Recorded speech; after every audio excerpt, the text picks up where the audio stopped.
اگر اس پر ہم بحث کریں گے یہ تھوڑا سا یہ پولیٹیکل سائڈ پہ چلا جائے گا.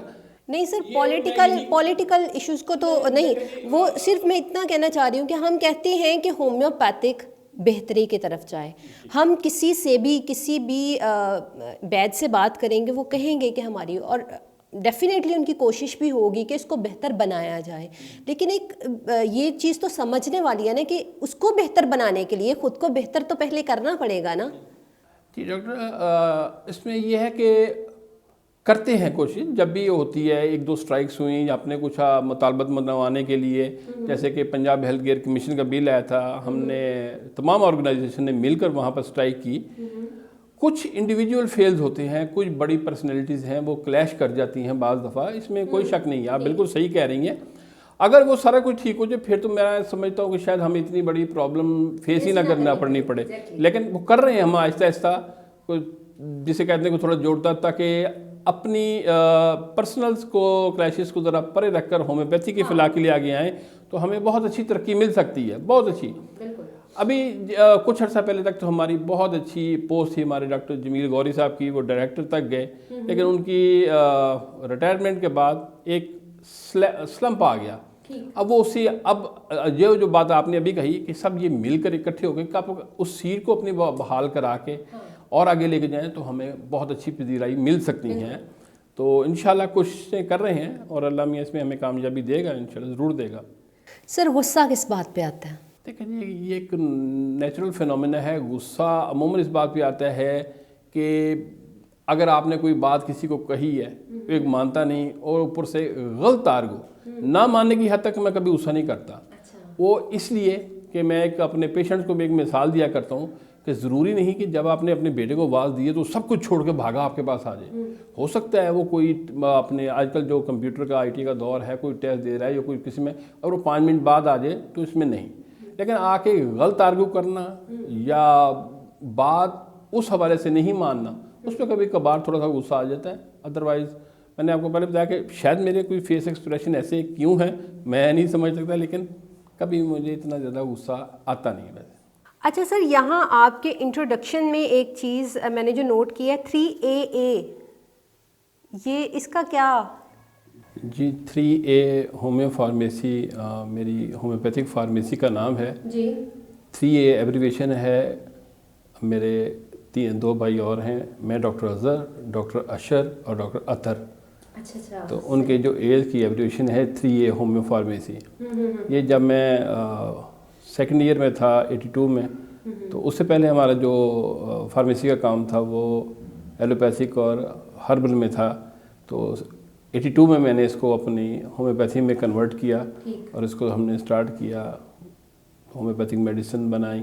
تو اب بھی چل رہی ہیں، گو کے قدرے کم ہیں، لیکن ایک وقت تھا کہ بہت ہم نے اس پہ بہت زیادہ کام کیا. اپنی تمام پروڈکٹس کو اپنی 3A ریسرچ کلینک کے اندر پروو کر کے، انہیں کلینیکل ٹرائل لے کے بڑے ایگزیکٹ بیس کے اوپر لا کے پھر ہم نے ان کو مارکیٹ میں لانچ کیا، اور الحمدللہ بہت اچھا رسپانس رہا. لیکن اب کچھ ڈریپ کے حوالے سے کچھ چیزیں میں فلفل نہیں کر سکا، اس میں ہم نے تھوڑا سا اپنے حوالے سے ایک پاز لیا ہوا ہے. تو کچھ عرصے بعد ہم اس کو دوبارہ اسی ذوق و شوق سے شروع کریں گے انشاءاللہ. سر ماشاءاللہ آپ پاکستان اور پاکستان سے باہر بہت سارے ممالک میں گھومے پھرے ہیں. سب سے اچھا کون سا ملک، کون سی جگہ آپ کی فیوریٹ رہی؟ ہاں جی، اس میں سب سے اچھی جو جگہ رہی وہ آسٹریلیا کا شہر گولڈ کوسٹ. یہ کوئنزلینڈ کی ایک سی سائڈ ہے برسبن کے ساتھ. بہت اچھی پرسکون، بہت ہی جہاں پر لوگ ہری نہیں ہیں، پرسکون ٹائم ٹو ٹائم. کوئی ان کو دنیا جتنی مرضی تیز جا رہی چل رہی لیکن وہ نہیں. بہت موبائل نہیں ہے. موبائل ہونے کے باوجود وہاں میرا خیال ہے شاید وہ موبائل کی وہی چیزیں یوز کرتے ہیں جو سینڈ اور اینڈ ہم کہتے ہیں. بہت زیادہ اپلیکیشن نہیں ہے، لیکن اب چونکہ بہت بہت فرق آ گیا ہے، بہت تیزی آ گئی ہے. اب تو یہ ایک بہت امپورٹنٹ پارٹ بن گیا ہے لائف کا کہ اس کے بغیر اب میرا خیال میں کئی لوگ تو بالکل نامکمل ہیں. تو اس لیے اب تو نہیں ہم کہہ سکتے، اب تو وہاں بھی آ گیا. لیکن پھر بھی آسٹریلین جو ہیں وہ بیسیکلی بہت پرسکون اور لو پروفائل کے لوگ ہیں. ان میں اس طرح کی تیزی نہیں ہے. کیونکہ ایسا بھی کہا جا سکتا ہے کہ انٹروڈیوس کروانے والے وہ لوگ ہوتے ہیں, بہت ساری چیزیں جو ہمارے پاس آتی ہیں, انٹروڈیوس بہت ساری چیزیں وہ کرواتے ہیں, اور ہمارے پاس چونکہ وہ چیزیں ہوتی نہیں ہیں, ہمارے پاس باہر سے آتی ہے, ہم زیادہ انوالو ہو جاتے ہیں ان میں. جی ہاں, یہ بھی آپ کا کہنا درست ہے, کیونکہ بحیثیت مسلمان, جی اور میں یہ بات کافی دفعہ کہا کرتا ہوں, بحیثیت مسلمان اور اوپر سے پھر پاکستانی, ہم میں تیزی, ریجڈی, بے صبری بہت زیادہ ہے. اب اس کی چھوٹی سی مثال دیتا ہوں کہ جب ہم کہیں باہر جانے کے لیے پلان کرتے ہیں, باہر جاتے ہیں, تو لاہور ایئرپورٹ پہ, یا اگر انڈیا گئے ہیں تو واگا بارڈر کے وہاں پر تعلقات استعمال ہو رہے ہیں, آپ کوئی کیو کا استعمال نہیں ہے. اور جیسے ہی ہم یہاں سے ابھی تھائی لینڈ کے بارڈر پہ پہنچ جائیں تو وہاں پر جو ایسی کیو میں بندہ وہاں سے ہل بھی نہیں سکتا. وہی چیز انڈیا کے بارڈر پہ گئے ہیں تو وہاں پر ہمیں پریورٹیز مل جاتی ہیں, جو یہاں پر ٹاپ پریورٹی جو ہے وہ سب سے پیچھے کھڑے ہوتے ہیں. تو یہ چیزیں جو ہیں, اگر یہ ایک مکمل ہم آہنگی ہو جائے, مکمل معاشرہ ڈیولپ ہو جائے, لفظ معاشرہ اسی لیے کہا گیا ہے کہ ہر کو پتہ ہو کہ میری چیز کیا ہے, میری پریورٹی کیا ہے, میں کس جگہ پہ ہوں, تو پھر آپ میں بہتری ہی آتی جائے گی, پھر اصلاح ہی اصلاح ہے. ہمارے ساتھ اسٹوڈیو میں موجود ہیں ہومیوپیتھک ڈاکٹر شیخ اظہر انتصار صاحب. ہم ان سے جان رہے تھے بہت ساری باتیں ان کے پرسنل لائف کے متعلق, ان کی پروفیشنل لائف کے متعلق, تو بڑھتے ہیں ان کی طرف اور مزید کرتے ہیں ان سے بات چیت, مزید جانتے ہیں کہ وہ اپنی پرسنل لائف میں کیسے ہیں. اچھا سر, ہم نے آپ کی پروفیشنل لائف سے ریلیونٹ بہت ساری باتیں کی, لیکن یہاں پہ ایک یہ سوال آتا ہے کہ کچھ لوگ, بلکہ بہت سارے لوگ جیسے پروفیشنل لائف میں ہوتے ہیں, پرسنل لائف میں ویسے نہیں ہوتے. تو سر جیسے ڈاکٹر اظہر انتصار پروفیشنل لائف میں کلینک میں بیٹھے ہوئے, کانفرنس میں کو جوائن کیے ہوئے ڈاکٹر اظہر انتصار جیسے نظر آتے ہیں, کہ اپنی پرسنل لائف میں بھی ویسے ہی ہیں؟ پرسنل لائف کا اس کے جو جواب ہیں بہتر تو وہ میرے بچے یا میری وائف دے سکتی ہیں, لیکن میں بالکل دوستانہ ماحول میں اپنے بچوں کے ساتھ رہا ہوں بہت ہی. اس کے لیے میں نے اپنا شروع سے ہی ایک پروسیجر اڈاپٹ کیا کہ جو کلینک میرا ٹائم ہے لیٹ سے 6 to 9, تو 9 کا مطلب 9 ہوگا, 9:15 نہیں ہوں گے, 9:30 نہیں ہوں گے, بہت سی بینڈ, کیونکہ اس کے بعد پھر بچوں کا ٹائم ہے. اسی لیے میں بچوں کے ساتھ جسٹ ان کا فرینڈ ہوں, اور اسی ماحول میں چلتے ہوئے الحمدللہ بہت اچھی اپنی لائف گزاری, اور بقیہ بھی انشاءاللہ اسی طرح بہت اچھی گزرے گی. بیٹی کے ساتھ, بیٹی کی جو پروفیشنل تعلیم تھی ماشاءاللہ بہت اچھی رہی. اگر اس کی کانفرنس میں ایک انویٹیشن آیا, تھائی لینڈ گئی, وہ ایک ناسا کا ایک پروگرام اٹینڈ کرنے, تو اس کے ساتھ گیا, تو وہ بہت ہی ایک اچھی اچیومنٹ تھی. جو اس کی ابھی پروفیشنل کیریئر, ابھی وہ ایک ریسرچ اسسٹنٹ کے طور پہ جب جاب میں اپلائی کیا تو اس میں اس کو بہت اس کا بینیفٹ ہوا. تو یہ ضرور, اسی طرح میرے جو بیٹے ہیں, ہی از مائی بیسٹ فرینڈ. میں کہ ان سے میں کبھی کوئی ایسی چیز نہیں, ہر چیز وہ میرے سے شیئر کرتے ہیں, بتاتے ہیں. تو یہ ماحول آپ کو بہت اچھا رکھتا ہے, اور آپ کی ازواجی زندگی, آپ کی گھریلو زندگی بہت فروٹفل رہتی ہے. اچھا سر, بچوں کو کوئی ایک میسج اپنے بچوں کو جب آپ ان کے ساتھ بیٹھے ہوتے ہیں, یا وقتاً فوقتاً کوئی ایک میسج جو ڈلیور کرتے ہیں آپ کہ ہاں جی یہ چیز جو ہے نا, اس چیز پہ کمپرومائز نہیں کروں گا میں, باقی ٹھیک ہے. دیکھیں بیٹا, جب آپ اتنی انٹرنیشنل طور پر اور لوکل اپنے نیشنل سیمینار یا کانفرنس یا 200 احباب کا حلقہ بہت بڑا ملتے ہیں, تو بہت سی چیزیں, بہت کچھ سیکھنے کے لیے ملتا ہے. تو میرا ایک بہت ورڈ ہوتا ہے ان کے لیے کہ ہمیشہ دور تک نظر رکھو. یہ سب کے لیے میرا میسیج ہے, اپنے بچوں کے لیے تو میں یوز کرتا ہوں, باقی میں دور تک نظر رکھو. جب آپ کا ویژن بہت آگے تک جائے گا, آپ کو پیچھے دیکھنے کی ضرورت ہی نہیں آئے گی, تو پھر کامیابی آپ کے قدم چومے گی اور آپ آگے ہی بڑھتے جائیں گے. تو یہ میری ان کو سب سے پہلی صلاح ہوتی ہے کہ ویژن اپنا براڈ اور آگے دور تک رکھو. پلس بیک وائڈنگ, کسی یہ نہ سوچو کہ اس نے یہ کہا, اس نے یہ کہا, یا پیچھے یہ ہوا. جو پیچھے ہو گیا اس کو چھوڑ دو, اس کا سلوشن آگے جو چیز ہے وہ آئندہ نہ ہونے پائے. اس میں الحمدللہ ہمیں مختلف حوالوں سے بہت کامیابیاں بھی ہوئیں بہت. اور میں اپنی کلینک کے حوالے سے اپنے پیشنٹس کو بھی یہ باتیں, کیونکہ میرے patient just like my families, میں بڑی ریسٹرکٹڈ مختصر قسم کی پریکٹس کرتا ہوں, بس فلو والی نہیں کہ بیٹھے ہو رہے تو اس میں یہ ہے میری جو فیملیز ہیں میرے پیشنٹ جس لائک مائی فیملیز. سر کھیل میں کون سی کھیل سب سے زیادہ پسند کرتے ہیں؟ کرکٹ کو میں نے کافی اپنے اسکول لیول پہ کالج لیول پہ بھی ہم نے وہاں تک کھیلی کرکٹ. اس کے بعد کافی شوق رکھا, بہت بڑا میں فین تھا, مختلف میگزینس کا ڈھیر لگے ہوتے تھے میرے پاس, کرکٹر کے, اخبار وطن کے, منیر حسین صاحب کا تھا, حنیف محمد کا کرکٹر تھا. بہت شوق تھا, بڑا جنون کی حد تک میٹرک تک. اس کے بعد قدرے کم ہوا کیونکہ میٹرک کی جو انٹر اسکول چیمپئن شپ ہوئی تھی وہ کھیلے. اس میں جو ہمارے اپوننٹ اسکول آیا تھا فائنل میں مسلم ماڈلس میں سلیم ملک تھے. تو آج تک مجھے وہ واقعہ یاد ہے کہ وہ سارا دن وہی کھیلتے رہے, ہماری باری نہیں آنے دی انہوں نے. بہت سخت قسم کے وہ بندے تھے. تو یہ چیزیں کرکٹ کا مجھے شوق تھا. صحیح ہو گیا. اچھا سر, بعض اوقات کچھ پرسنالٹیز ایسی ہوتی ہیں وہ بائی فیس دیکھنے سے لگتا ہے, جیسے آپ کو دیکھنے سے مجھے ایسا فیل ہو رہا تھا آپ کو ہسٹری پسند ہوگی, لیکن اب میں بھی آپ کو ایسا نہ, آپ کے ساتھ ایسا کوئی معاملہ نہ ہو. تو اسی کے ساتھ میں آپ سے یہ پوچھوں گی, پوئٹری میں انٹرسٹ کتنا کو ہے آپ کا؟ پوئٹری میں انٹرسٹ بہت زیادہ نہیں ہے. اچھا, تھوڑا بہت ہے. میں صحیح سمجھ رہی تھی جی پوئٹری کے حوالے سے, لیکن ہسٹری کے حوالے سے نہیں. ہسٹری کا مجھے بہت مطلب مجھے پڑھنے کا بہت شوق تھا, بے تحاشا. مطلب کہ امیر حمزہ کے جو والیوم تھے 10 والیوم تھے وہ میں ایک ایک نشست میں بھی پڑھے ہوئے ہیں. لیکن سر میٹرک میں تو جس کو شاعری کا شوق نہ بھی ہو تو اس کو شاعری کا شوق اردو کی کتابیں پڑھ کے آ جاتا ہے, اردو کی غزلیں, نظمیں. سچی بات تو یہ ہے کہ اردو میں یہ جو غزلیں اور وہ نثر یہ مجھے بہت مشکل لگتی تھیں, لیکن پھر بھی بہرحال پڑھ کے گئے, اچھی لگتی ہیں. بعض دفعہ سننے میں اچھی لگتی ہیں. ایک دفعہ غالباً میسوری میں ہماری کانفرنس تھی, وہاں ایک ڈاکٹر صاحب تھی, انہوں نے بڑی لائیو نظمیں پڑھی تو بہت اچھی لگی تھی. انہیں پڑھنے کا طریقہ بہت زیادہ لگاؤ نہیں ہے. اچھا سر, آپ نے ماشاءاللہ بین الاقوامی اور پاکستان میں کافی شہرت کمائی, تو پیشہ ورانہ کامیابی آپ کی جو آپ کو سب سے زیادہ یاد ہو, جس پہ سب سے زیادہ خوشی ہوئی ہو, کوئی ایک ایسی ہوتی ہے نا کہ یہ میری اچیومنٹ جو ہے وہ بیسٹ ہے میرے لیے؟ دیکھیں جی, ویسے تو جب پروفیشنل لائف میں آتی ہیں بہت سی چیزیں آتی ہیں. مجھے اچھی طرح یاد ہے کہ ایک پیشنٹ مجھے فون آیا کہ ڈاکٹر صاحب, وہ فیملی میرے پاس پہلے آتی تھی, تو ان کا فون آیا جی کہ میں اپنی ساس صاحبہ کو اسلام آباد پہ اس میں لے گئی تھی الشفا میں. تو ہم واپس آ رہے, انہوں نے جواب دے دیا he is near about death bed پہ ہے. تو اس وقت میری سبزہ زار میں کلینک تھی, تو میں نے کہا اچھا میں ادھر ہی ہوں, آپ آ جائیں میں دیکھ لیتا ہوں. تو وہ موٹر وے سے اترے اور سیدھے سبزہ زار میری کلینک گئے. تو وہ خاتون اندر ایمبولینس میں تھی, تو وہ اندر ہی وہ لیٹی ہوئی, میں نے ان کو جا دیکھا تو ان کا غالباً رینل فلیئر کا کیس تھا.